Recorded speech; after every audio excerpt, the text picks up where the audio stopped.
Assalamualaikum warahmatullahi wabarakatuh. Halo sobat semua, ketemu lagi di channel YouTube Titi Anggra ini. Nah, dalam kesempatan kali ini saya ingin membahas tentang penyelenggara pemilu kita yang baru. Pada hari ini ketika postingan ini dibuat, Selasa 12 April 2022 akan segera dilantik atau dilakukan pengucapan sumpah dan janji terhadap anggota Bawaslu KPU Bawaslu periode 2022-2027. Sobat semua mungkin sudah mengenal para penyelenggara pemilu kita yang baru. Nakhoda Imam Bonjol 29 itu kantornya KPU, dan Nakhoda M Tamrin 14 itu kantornya Bawaslu, siapa saja begitu ya. Mereka terpilih di rapat Komisi 2 pada 17 Februari dini hari dan sudah disahkan dalam rapat paripurna di DPR RI pada tanggal 18 Februari 2022. Itu seingat saya di hari Jumat. Semoga jadi hari yang baik ya untuk memulai kerja-kerja penyelenggaraan pemilu 2024. Pengucapan sumpah janji anggota KPU Bawaslu yang baru ini merupakan momentum yang sebenarnya tradisi rutin 5 tahunan. Tapi saat ini terasa lebih istimewa, lebih bermakna, karena menjadi semacam titik terang bagi penyelenggaraan pemilu 2024 di tengah berbagai narasi dan wacana penundaan pemilu, perpanjangan masa jabatan, dan juga presiden 3 periode. Pada rapat terbatas beberapa hari yang lalu, hari Minggu 10 April 2022, Presiden Joko Widodo tegas menyatakan tidak ada penundaan pemilu, tidak ada perpanjangan masa jabatan, dan juga tidak ada lagi presiden 3 periode. Presiden secara terbuka jelas setelah sekian lama ya diskursus polemik soal ini bergulir, menyatakan pernyataan yang lebih tegas dan terang benderang. Dan keesokan harinya 11 April ada demo yang cukup besar, demonstrasi mahasiswa dari BEM seluruh Indonesia menyatakan penolakan pada penundaan pemilu, perpanjangan masa jabatan, ataupun presiden 3 periode. Di dalam demonstrasi tersebut juga salah satu Wakil Ketua DPR, Sufmi Dasko, menyatakan tidak akan ada agenda di DPR untuk meneruskan wacana terkait dengan penundaan pemilu ataupun presiden 3 periode. Nah, itu yang kemudian menjadi kabar baiknya ya. Pengucapan sumpah janji KPU Bawaslu periode 2022-2027 akhirnya berlangsung, dan kita berharap nama-nama terpilih bisa langsung bekerja, menjalankan amanah, dan membawa kapal besar pemilu demokrasi Indonesia ke arah yang betul-betul menuju harapan dan kebaikan untuk penguatan demokrasi dan pemerintahan kita. Sobat semua, apakah sudah kenal dengan para anggota KPU Bawaslu terpilih? Pasti sudah kenal ya. Nah, ini saya pinjam dari akun Instagramnya Rumah Pemilu. Silakan bagi yang belum follow, bisa follow akun Instagram Rumah Pemilu. Ada 7 orang anggota KPU terpilih periode 2022-2027 yang akan menggantikan Pak Ilham Saputra dan kawan-kawan. Jadi pada hari ini pengucapan sumpah janji ya 12 April 2022. Yang pertama itu ada satu-satunya di one and only perempuan anggota KPU, yaitu Ibu Betty Epsilon Idros. Ya, saya suka salah nih panggilnya Idrus. Penyebutannya ternyata Betty Epsilon Idros. Beliau adalah anggota KPU Provinsi DKI Jakarta selama 2 periode dan terakhir menjabat di periode kedua sebagai Ketua KPU Provinsi DKI Jakarta. Sedikit dari perempuan yang berhasil menjadi ketua di KPU Provinsi pada periode beliau. Sebut saja di Kepulauan Riau itu ketuanya perempuan, di DKI Jakarta, lalu kemudian Sumatera Selatan sempat dipimpin oleh perempuan almarhumah Kelly Mariana ya, kesayangan kita semua, sahabat baik saya. lalu juga sempat di Sulawesi Selatan sebelum mengundurkan diri itu Ibu Misna. Jadi sedikit sekali dari provinsi-provinsi di Indonesia yang KPU-nya dipimpin oleh perempuan sebagai ketua. Dan salah satunya adalah Ibu Betty Epsilon Idros. Ibu Betty meraih suara terbanyak ya, istilahnya suara penuh dari proses pemilihan yang lalu. Meskipun harus diakui proses pemilihannya juga tidak terlalu terang benderang begitu bagaimana metode dan tata cara pemberian suara dari Komisi 2. Yang kedua adalah Bapak Muhammad Afifuddin. Beliau sebelumnya anggota Bawaslu Republik Indonesia periode 2017-2022. Sebelum menjadi anggota Bawaslu, beliau bergiat di isu kepemiluan sebagai pemantau pemilu dan pernah menjadi koordinator nasional dari Jaringan Pendidikan Pemilih untuk Rakyat atau JPPR. Yang ketiga ada Pak Hashim Asyari, beliau adalah anggota KPU periode 2017-2022, sebelumnya adalah PAW dari almarhum Bapak Husni Kamil Manik di KPU periode 2012-2017. Meskipun di penghujung ya Pak Husni Kamil Manik meninggal dunia di bulan Juli 2016, lalu PAW-nya Bapak Hashim Asyari. Nah, Pak Hashim juga adalah pengajar di Fakultas Hukum Universitas Diponegoro, Semarang, Jawa Tengah. Beliau juga pernah menjadi anggota KPU Provinsi Jawa Tengah. Yang berikut adalah Persadaan Harahap. Beliau ini menjabat saat ini sebelum menjadi anggota KPU adalah Ketua Bawaslu Provinsi Bengkulu dan pernah berkarir juga di KPU Bengkulu, baik di kabupaten dan juga di provinsi. Nah, yang kelima ada Bapak Yulianto Sudrajat. Beliau adalah saat ini Ketua KPU Provinsi Jawa Tengah. Jadi sebelumnya juga pernah menjabat anggota KPU di tingkat kabupaten. Yang keenam ada Pak Idham Holid. Beliau Pak Idham Holik ya, tidak pakai D, pakai K. Adalah anggota KPU Provinsi Jawa Barat. Sebelumnya pernah berkarir sebagai ketua di KPU Bekasi. Anggota yang ketujuh adalah Mas Agus Melas, ini biasa saya panggil Mas Agus ya. Beliau sebelum menjadi anggota KPU RI adalah Direktur Eksekutif Sindikasi Pemilu dan Demokrasi atau SPD. Nah, kalau dilihat dari latar belakangnya, sobat semua, 6 dari 7 anggota KPU periode 2022-2027 adalah berlatar belakang penyelenggara pemilu, baik sebagai pelaksana di KPU Provinsi ataupun KPU RI, dan juga sebagai pengawas pemilu di Bawaslu RI ataupun Bawaslu Provinsi. 2 orang berlatar belakang pengawas pemilu, walaupun Pak Parsadaan selain Ketua Bawaslu Bengkulu juga pernah menjadi penyelenggara pemilu di KPU. Sisanya adalah semua dari KPU dan hanya Mas Agus Melas sendiri yang tidak berlatar belakang penyelenggara pemilu. Jadi bisa dikatakan dari sisi pengalaman teknis, ketujuhnya merupakan orang-orang yang punya interaksi, pengetahuan, pengalaman di bidang kepemiluan yang mumpuni dan tidak diragukan. Tantangan terbesar bagaimana mereka membangun soliditas dalam kerjasama tim, dalam pola kerja yang kolektif kolegial. Dan ujian pertama mereka adalah pemilihan ketua yang akan segera dilakukan setelah mereka dilantik atau diambil sumpah janjinya pada 12 April 2022. Nah, tadi kita sudah berkenalan dengan 7 orang anggota KPU RI terpilih hasil seleksi untuk periode 2022-2027. Yang berikut adalah anggota Badan Pengawas Pemilu Republik Indonesia atau Bawaslu RI untuk periode 2022-2027 yang akan menggantikan Pak Abhan dan kawan-kawan. Ada 5 orang anggota Bawaslu. Kalau KPU 7, Bawaslu sesuai Undang-Undang 5 anggotanya. Pertama, satu-satunya perempuan.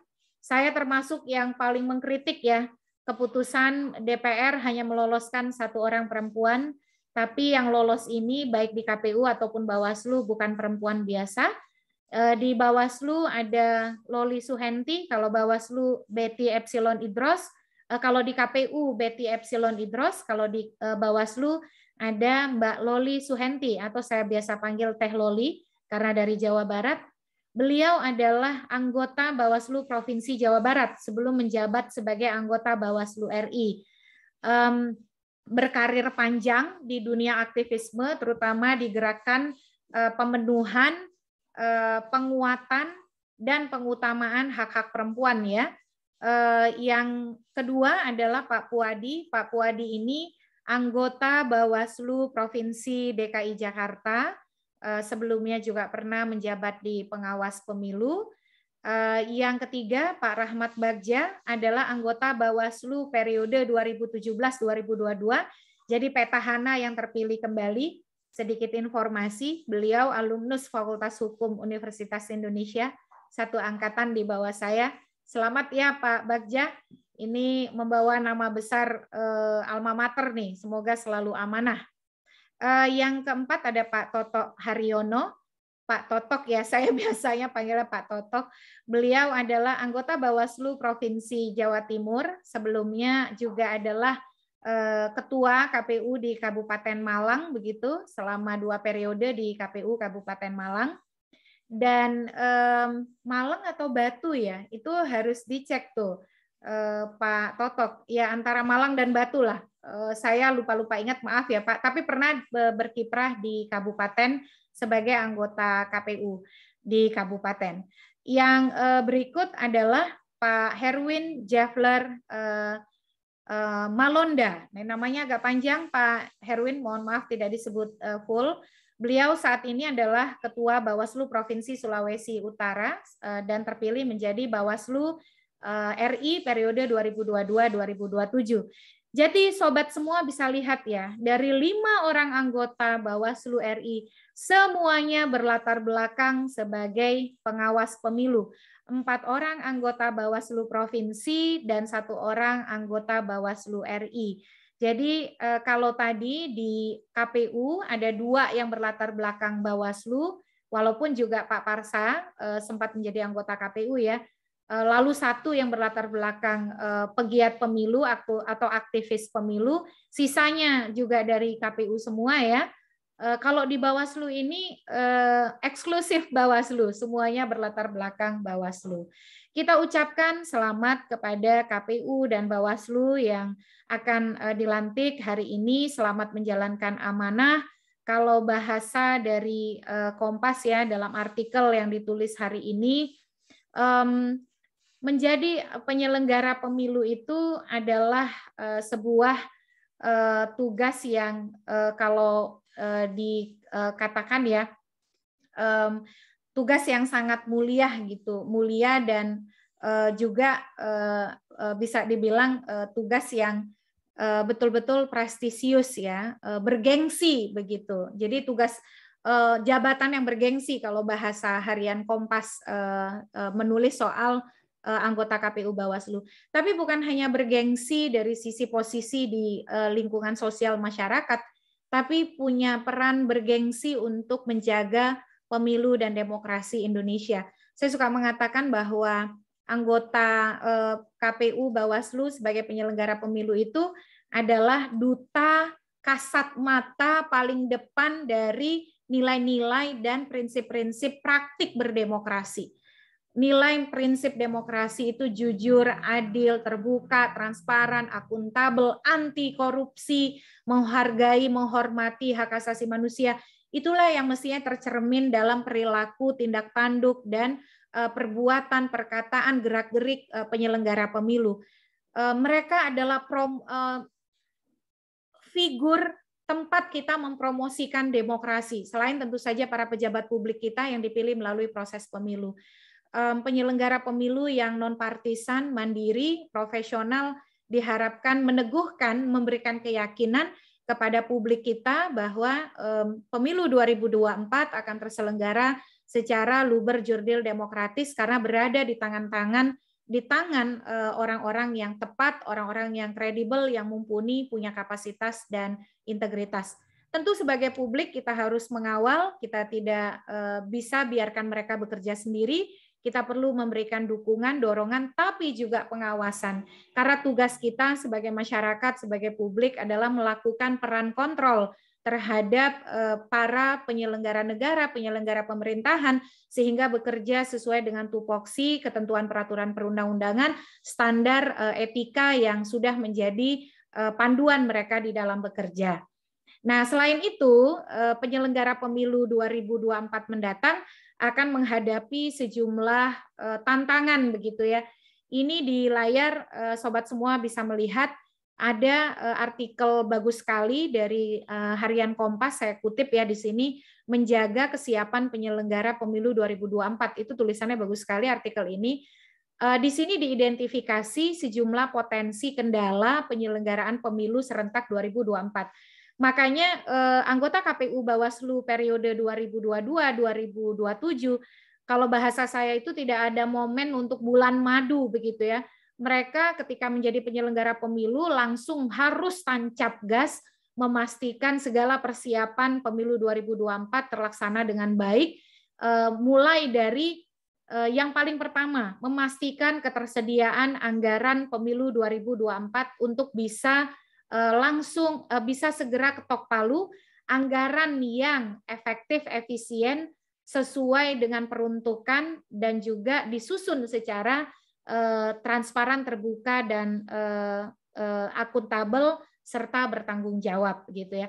Yang kedua, menuntaskan berbagai regulasi teknis dalam bentuk peraturan KPU ataupun peraturan Bawaslu yang mengatur lebih lanjut pelaksanaan tahapan pemilu dan juga pengawasan tahapan pemilu 2024. Memang undang-undang pemilunya tidak berubah, tetapi bukan berarti kita tidak bisa melakukan perbaikan teknis berdasarkan evaluasi, kajian, pembelajaran dari penyelenggaraan pemilu 2019 yang lalu.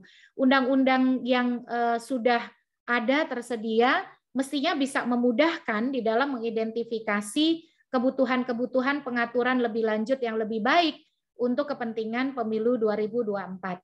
Modalitasnya sudah ada. Undang-undang pemilunya, Undang-Undang Nomor 7 Tahun 2017 sudah tersedia. Modal peraturan KPU turunan yang dipakai di 2019 juga sudah ada. Tinggal dilakukan penyelarasan, penyesuaian, sinkronisasi berdasarkan hasil evaluasi dan rekomendasi perbaikan kebijakan hasil refleksi dari penyelenggaraan pemilu 2019 yang lalu. Nah, jadi dua hal itu tuh menjadi pekerjaan utama dari KPU Bawaslu yang baru. Selain ujian soliditas pertama mereka adalah pemilihan ketua. Memang cara kerja di KPU Bawaslu itu kolektif kolegial, tetapi ketua adalah simbol yang mewakili lembaga ya. Ketika representasi kegiatan-kegiatan resmi kan tidak mungkin 7-7-nya selalu hadir. Undangan kenegaraan, undangan resmi biasanya diwakili oleh ketua.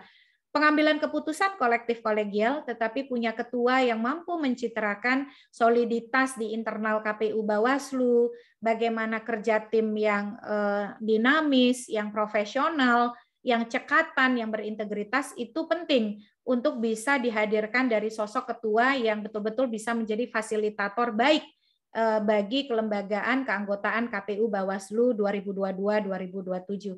Figur ketua yang satu punya kemampuan kepemimpinan untuk menjadi fasilitator di antara kolega-koleganya, memimpin secara demokratis, tidak kemudian meninggikan diri, tetapi meleburkan dalam satu kesatuan kolektif kolegial dengan anggota-anggota yang lain. Nah, ini yang penting nih, memilih ketua yang pas untuk menjadi simbol dari lembaga KPU Bawaslu. Dulu tuh kalau di eranya Pak Hadar dan kawan-kawan, Pak Husni Kamil Manik itu kan orangnya kalem, lalu juga ngomongnya, bicaranya teratur, tidak tergesa-gesa, pembawaannya ya impresif ya, dan itu yang kemudian saya rasa sangat khas dari beliau sebagai ketua KPU. Di periode Pak Arief Budiman dan kawan-kawan juga demikian ya, Pak Arief dengan gaya kepemimpinannya yang cukup berbeda dengan Pak Husni Kamil Manik, tapi Pak Arief ini orangnya motivator. Jadi kalau dia bicara soal memotivasi menjadi penyelenggara yang profesional, berintegritas, menyemangati rekan dan koleganya, dia orator ataupun kemudian orang yang mampu memotivasi dan memberi semangat dengan baik. Dan cenderung paham ya kerja-kerja manajerial, teknis, administratif, perencanaan, penganggaran, dan teknis kepemiluan. Jadi memang unik begitu. Nah, mudah-mudahan di 7 anggota KPU dan 5 anggota Bawaslu akan terpilih ketua yang juga mampu mendinamisir lembaga ini. Terakhir ya, ada sejumlah potensi kendala penyelenggaraan pemilu serentak 2024 yang memerlukan antisipasi terbaik, respon terbaik, performa terbaik dari anggota KPU Bawaslu terpilih. Kalau dari datanya Kompas nih saya kutipkan, 1, dilaksanakan di tengah kondisi pemulihan pandemi COVID-19. Tentu saja tata cara, prosedur, mekanisme perlu mempertimbangkan perkembangan situasi, apakah kita masih dalam situasi pandemi atau tidak. Dan ini juga berdampak pada kebutuhan anggaran ya, menyelenggarakan pemilu yang sehat, yang aman, yang higienis, dan tidak menularkan virus, juga tidak ada serangan siber, itu tentu memerlukan dukungan anggaran. Nah, ini kelihayan di dalam melihat dinamika yang berkembang dan kebutuhan-kebutuhan untuk merespon itu menjadi penting. Yang kedua, tumpang tindih rangkaian penyelenggaraan pemilu dan pilkada serentak. Betul sekali, di 2024 akan ada pemilu serentak legislatif dan presiden pada hari Rabu 14 Februari 2024, dan di tahun yang sama pada November sudah disepakati dalam konsensus politik ya KPU, pemerintah, DPR pada 24 Januari 2022, pemungutan suara pilkada pada 27 November 2024.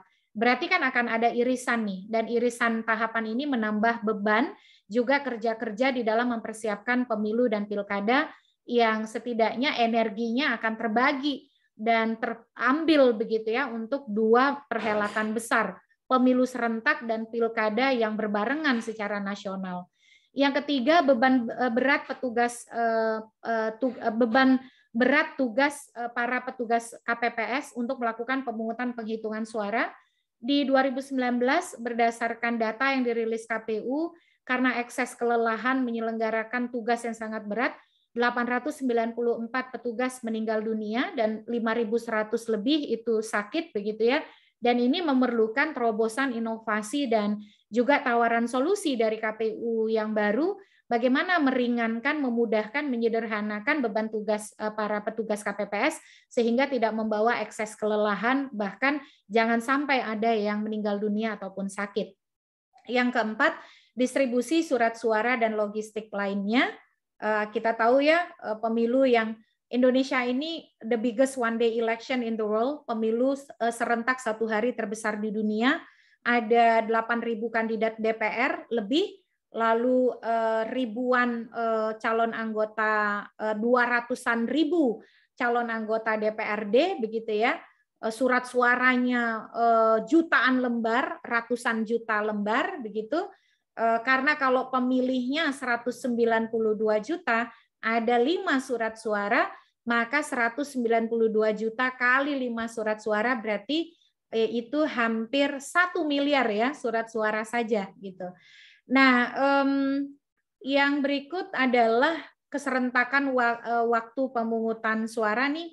Jadi 5 pemilihan sekaligus di hari yang sama, serta juga catatan soal pemutakhiran data pemilih yang tentu kita apresiasi makin ke sini makin baik. Penggunaan teknologi misalnya ada Sidali sangat membantu, lalu juga pendaftaran yang ditopang misalnya bisa melalui teknologi digital, online, itu juga cukup membantu. Tapi masih ditemui misalnya invalid, data-data invalid, data-data kurang akurat, bahkan di pilkada ya, di mana itu, di Nabire kan, misalnya pemungutan suaranya diperintahkan untuk diulang di seluruh TPS karena persoalan akurasi data pemilih. Jadi sobat semua, saya kira demikian beberapa catatan. Kita kasih judul ya postingan kali ini, penyelenggara pemilu dan tantangan pemilu 2024. Jadi penyelenggara pemilu baru dan tantangan kompleksitas pemilu 2024. Kita ucapkan selamat bertugas, semoga selalu amanah sebagai penegak dan pejuang demokrasi Indonesia. pada diri Bapak Ibu semua kita melihat cerminan nilai-nilai dan komitmen di dalam menginternalisasi prinsip-prinsip berdemokrasi. Jagalah tugas yang bergengsi ini, yang prestisius ini sebagai sesuatu yang membuahkan hasil baik bagi kredibilitas demokrasi dan performa Indonesia di mata dunia, termasuk juga dalam melayani pemilih di Indonesia. Selamat bertugas, kita dukung selalu dan kita kawal selalu supaya menjadi penyelenggara yang profesional, mandiri, independen, non-partisan, imparsial, dan juga kredibel. Sampai jumpa di postingan berikutnya. Tetap jaga kesehatan. Kita belum terbebas dari pandemi. Patuhi prokes. Wassalamualaikum warahmatullahi wabarakatuh.